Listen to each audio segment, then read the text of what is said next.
we have discussed earlier, I think based on the assignment given to you, some are still submitted till today, which is not supposed to be. But I want us to believe that seriousness is very, very important in these regards. So we have discussed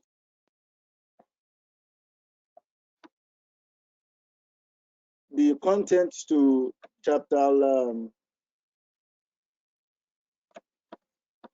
I think chapter 5, which I've given it as an assignment, which that is the type and the sources of the fund for the business. But for today, we are to start from the way of sourcing and raising funds for running a business.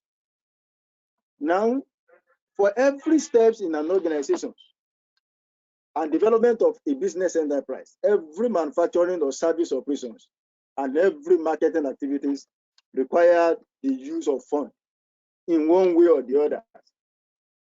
So the cost for the acquisition of the land, the acquisition of the buildings, tools, and every other equipment or materials, even electricity bill are paid for with funds. So these are the reasons why we need to make funds available. And many business persons underestimate the amount of funds required to put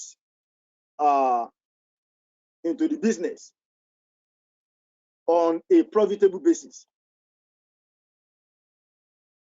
And some don't even have the knowledge of the best way to source for the fund, because the failure to appreciate or ascertain the financial requirement as well as the best possible means of sourcing for fund has been the chief causes of business failure.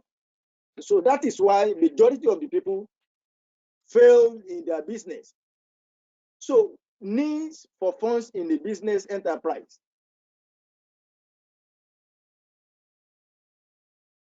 Having identified a certified proposal for the investment worth, so the next line of action is to determine the various ways of sourcing for the fund for the business.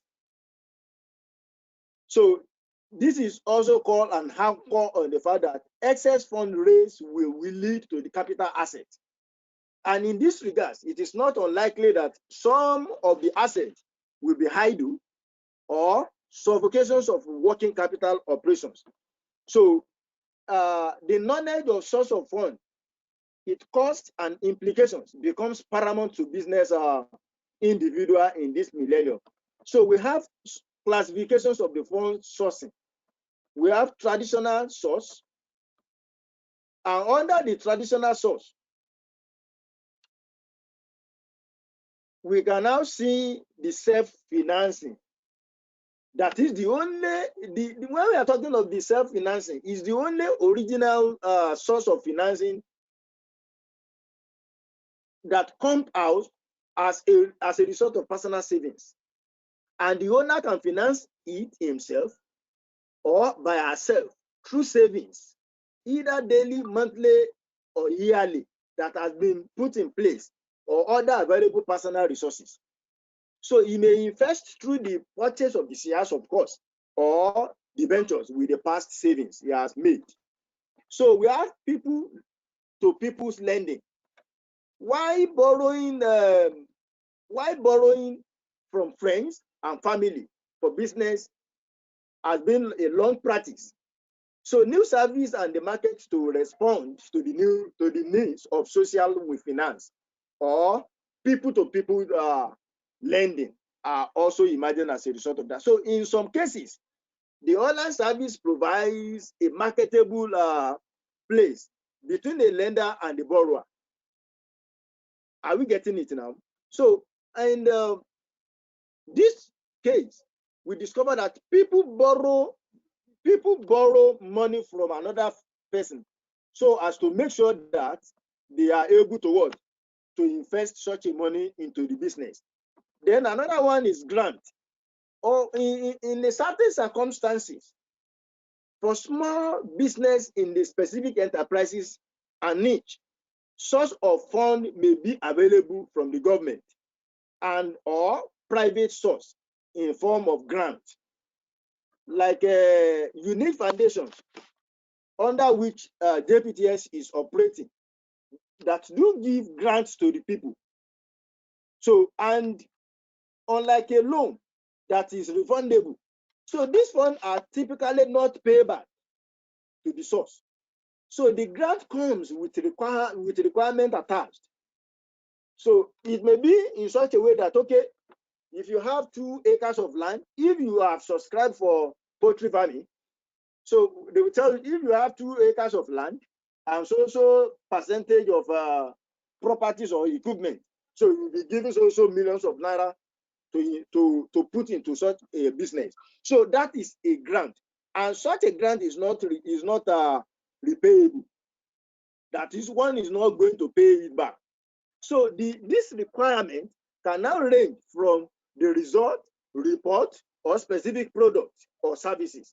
So grants can be available from a wide array of sources, including the federal government agency, the state government agency, or grant from an educational or corporate institution like that of JPTS or unique foundation rather, and private foundations. So plowing back, another one is plowing back of the profit.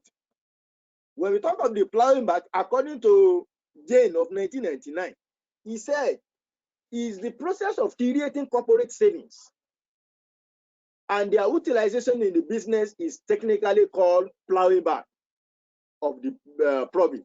So it is an ideal method of financing special working capital needs of an enterprise. What am I talking about? That is, you are into business already. The level of the profit you have made will not be spent for anything, for any nature, of any nature. So as a result of that, you will now be giving that money that serves as a profit will still be taken back to the business. That is what they mean by plowing back. Like somebody that have invested like 200,000 naira into the business, and the business now brought 50,000 naira, making 250,000 naira. So instead of taking away 50,000 naira that serve as the profit, so they will just take back the 50,000. So making 250,000 naira as capital money or finance. Then under which we have institutional source. I said we have hello. Yes, the first one I said we have under the traditional source. That are the one that I just explained. Then we talk of the institutional source. When I'm talking of this institutional source of financing, yes, they are the type of finance or source that are being raised from capital by an enterprise. Like when we talk of the stock exchange, so an entrepreneur can finance a business by getting investor to purchase stock in the company. What do I mean by that? So a company that is listed under the stock exchange have the opportunity to dispose the stocks to the potential buyers. Like ABC Limited is a company with just 100 and something billion naira. But they now discover that with this 100 and something billion naira will not be enough for them to run that business. So they now decided to list that company, ABC Limited, to the Nigerian Stock Exchange for them to be given a right to be able to sell shares to the public at large. So having gotten that, the certificate of operation, so the people, Mr. A, Mr. B, Mr. C, that have assets, they will now come up by buying the what? The shares.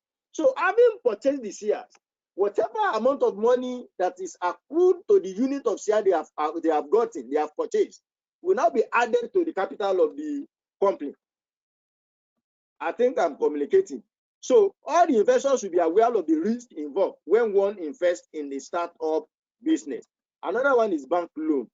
Yes, an entrepreneur can also raise capital for a business using an equity loan on his own or other assets he or she may own. So many entrepreneurs see a bank loan in the name of their business. And banks will usually insist on the personal guarantee by the business owner. So in the United States, of course, some businesses secure loan, and in these programs, the guarantee, the guarantee a portion of the loan to the issuing bank, and thus relieve the bank of some of this risk of extending the loan or business. Yes, of course, insurance company, of course, one can raise funds. Insurance company also serves as a what? As a sources for the business, for an entrepreneur. This company invest their capital in the shares and also the ventures of the business enterprises. So that is that about the source. Then the next one is capital and its formations. Capital and what? And its formations. That is chapter 7. For every society, they need one form of capital or the other. So if not all, at least to develop in its economy. So there is no economy that can forge ahead without making an adequate arrangement in its capital formations. So the capital is the accumulations of the wealth, which must be combined with other factors of productions in the same light. So that is capital formations. Now, in another sense, in both developed and developing economy, emphasis is always laid on the formation of capital as the critical determinant of economic growth.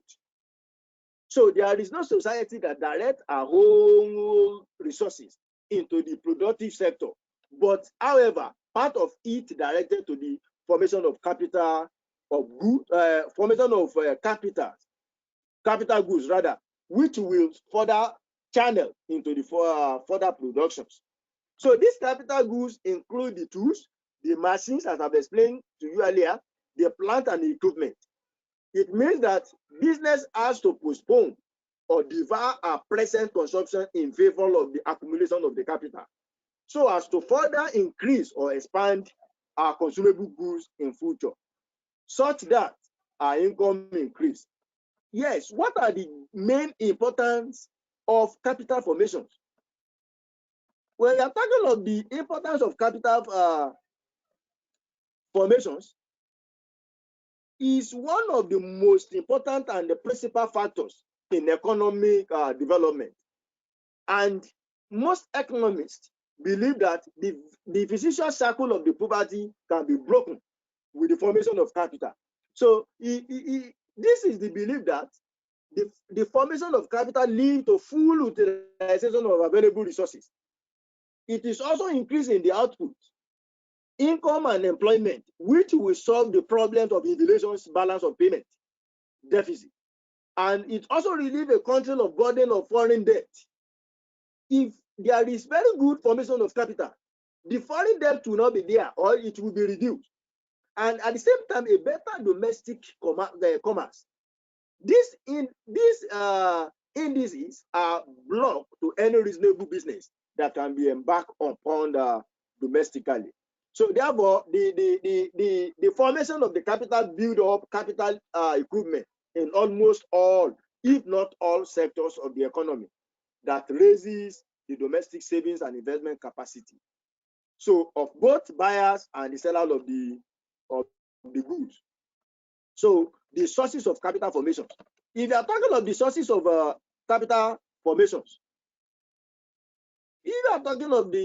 capital formations, it could be seen in the increase of income of the people.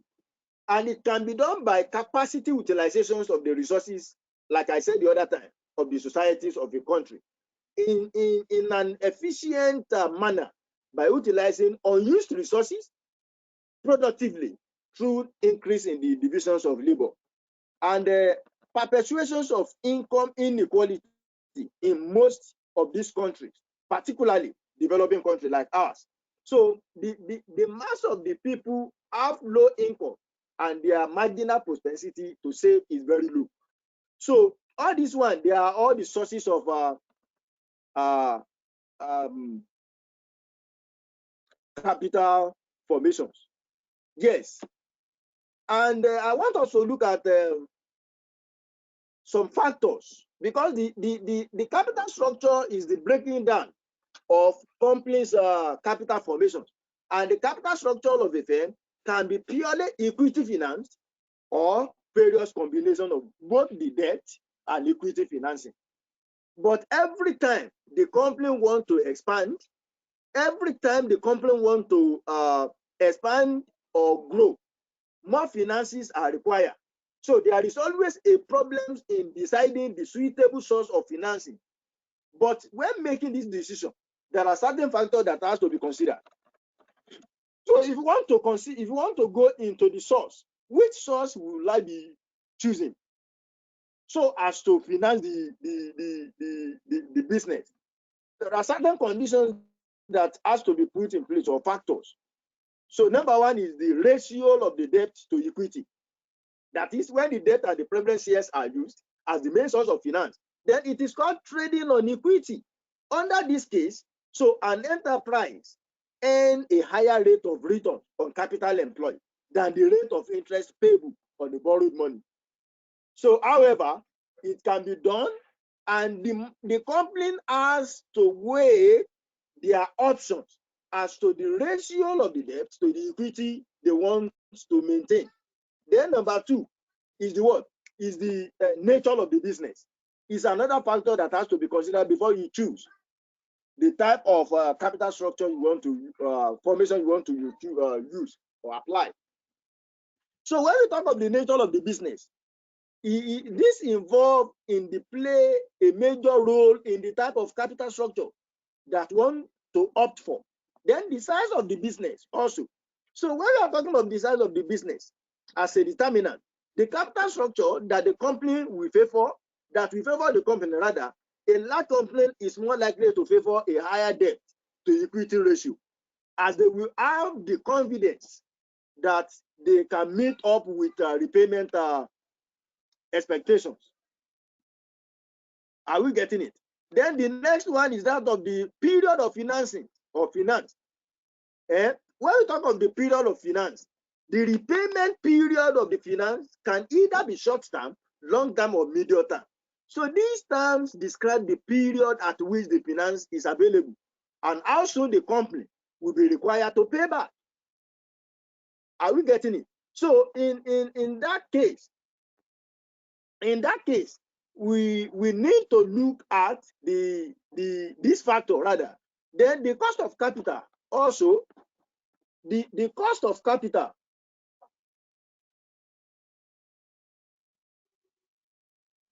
So the cost of capital is another point. That is, the capital can be costly to generate. So if rely on debt will be cheaper for the company than raising of equity, then the company will decide to go for the debt. But this simply shows us that a company will always go for a cost-effective structure. And then the next point is that of the purpose of financing.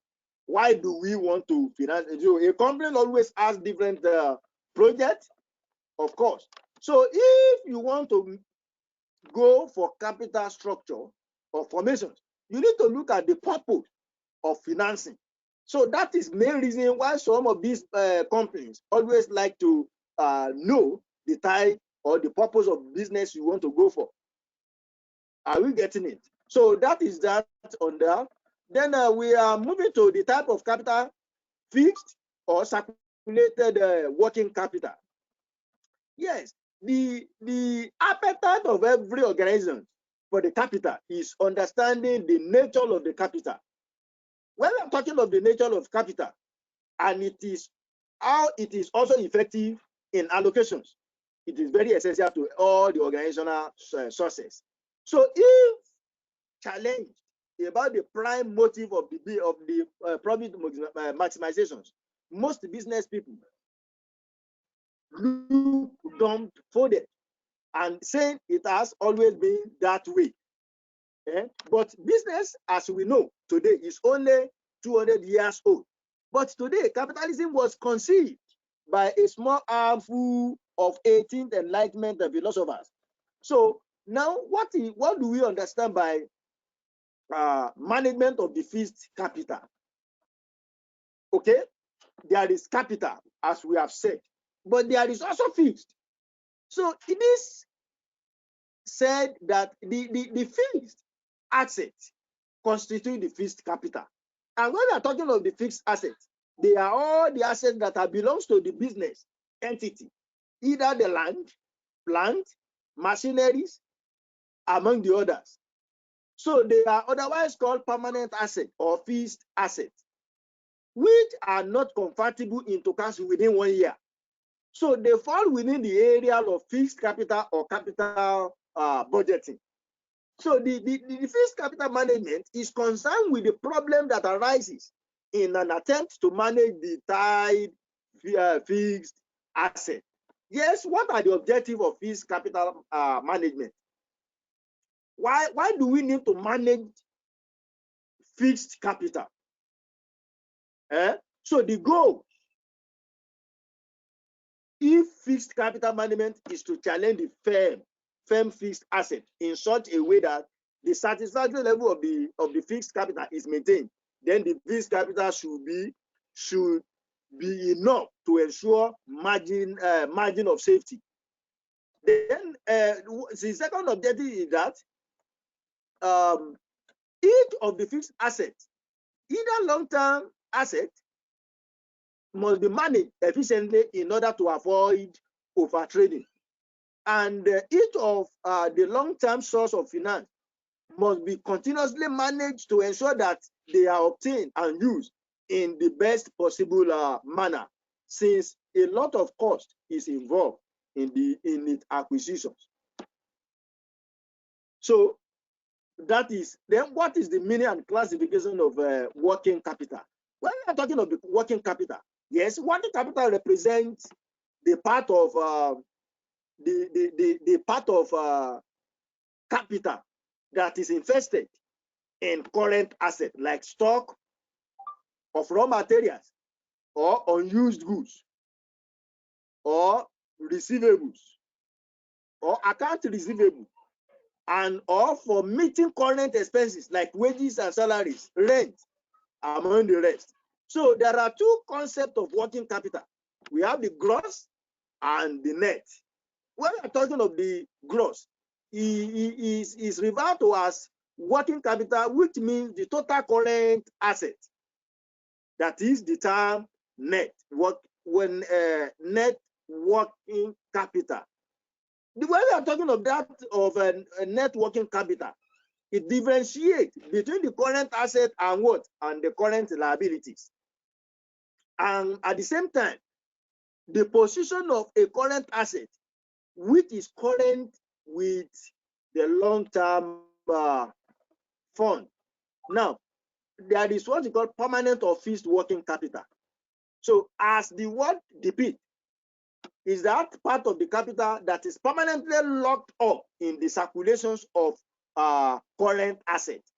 And in keeping it moving, every manufacturing concern or company rather has to maintain a stock of raw materials, work in progress, and finished product. Even some loose tools or equipment. So if required money for the payment of wages and salaries throughout the year, so it can again be subdivided into, we have regular working capital or reserve margin or custom working capital. Now we have variable working capital. When we are talking of the variable working capital, that one change with the volume of the business, and it may be subdivided into seasonal or special working capital. It can be what? It can be also subdivided into seasonal or special working capital. So in some businesses, so like sugarcane operations are seasonal. So working capital requirement change greatly during the year, and the capital required to meet the seasonal needs of the industry is termed seasoning working capital. While that of the special working capital is that variable capital that is needed to finance a special operations like the what?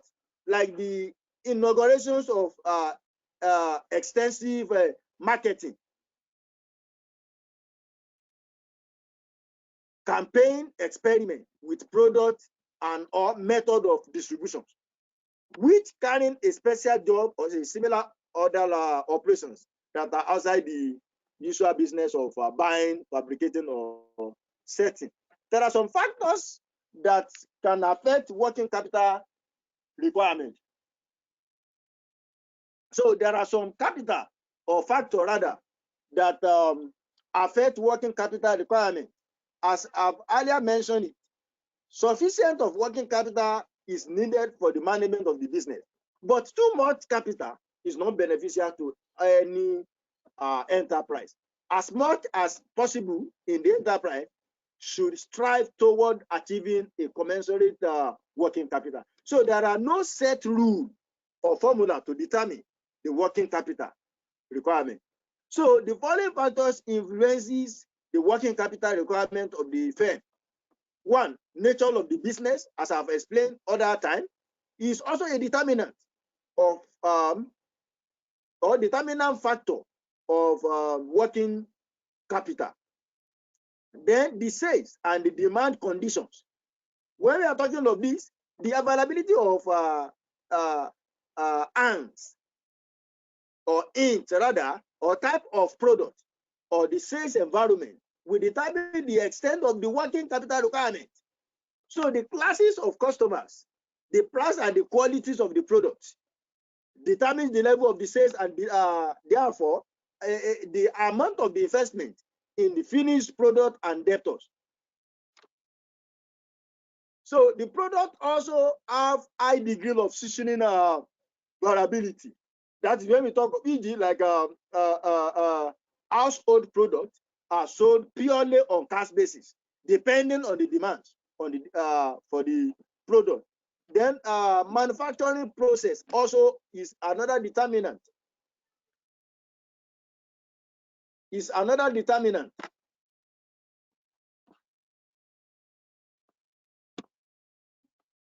So when we are talking of the manufacturing process, in the time lag, all the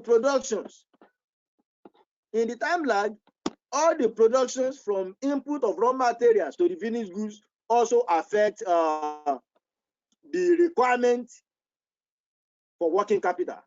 Like the manufacturing of the product, such as soap and detergent, may be produced within a day, and the sales proceed could also realize immediately, while manufacturing of the product like cars can take months, even some take years before it could be sold. And sales could be gradual, and most time they might be on credit. Now, credit policy also is another determinant. Credit policy is another one, is another determinant. Like credit terms granted by a company to its customer may depend on the number of the industries in which the companies operate. For example, now, farm companies, that is pharmaceutical companies, deal mainly in cash, while hotelier may give some days or some weeks or even more corporate guests to settle their bills in the month to come. But it is not possible for the farm company to give the drugs to a patient on credit.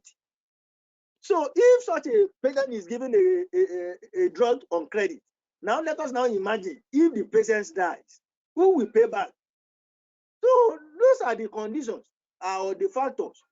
Are we getting it? So the another one is that of the credit granted by the suppliers. A company will need less working capital if liberal credit terms are available to it.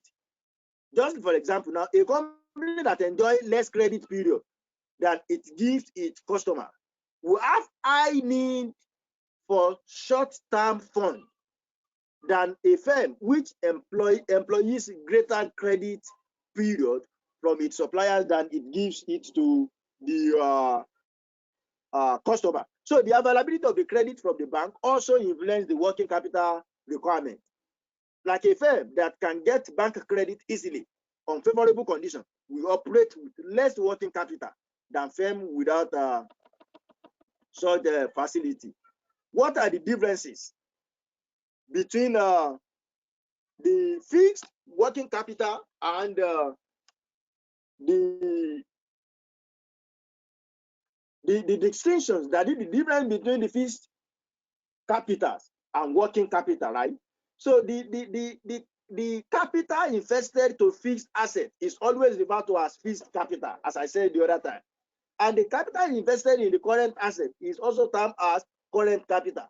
So the primary differences or distinctions between the fixed and current capital are constantly changing in form.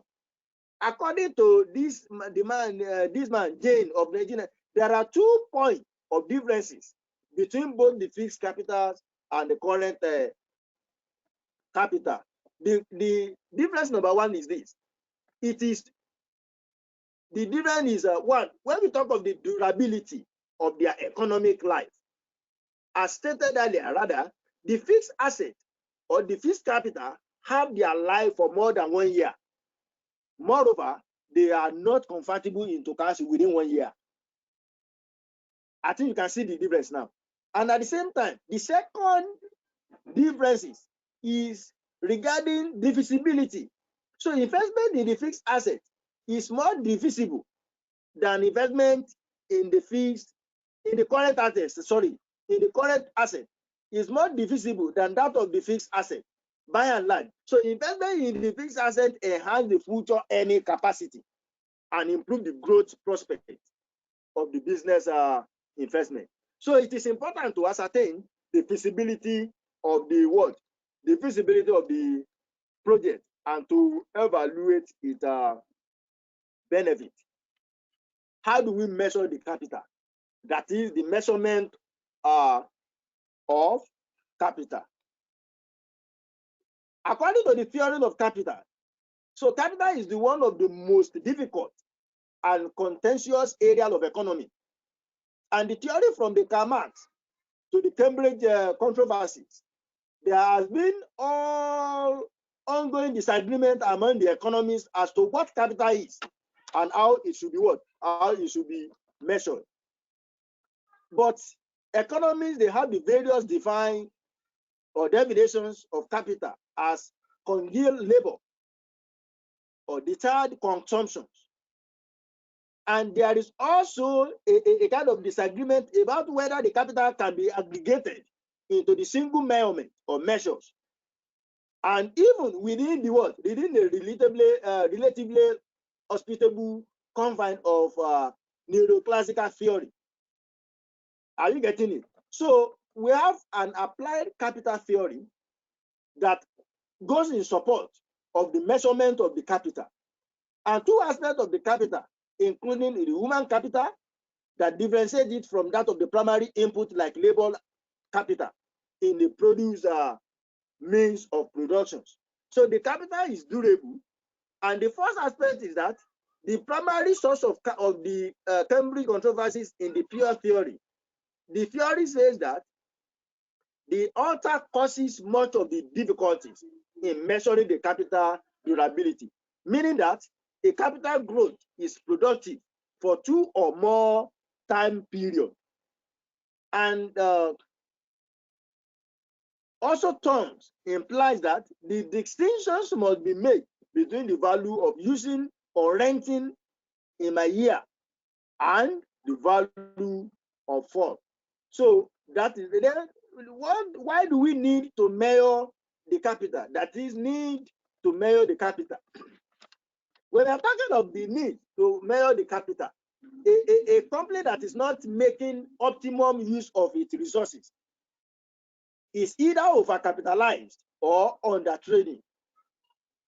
And overcapitalized arises as a result of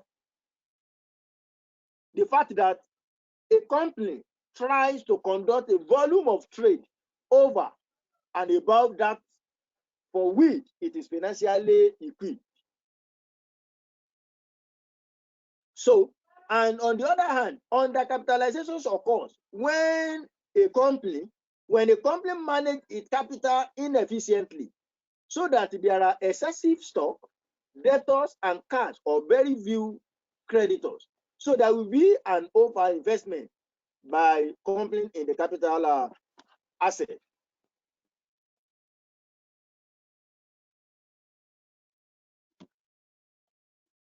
So that is that on that.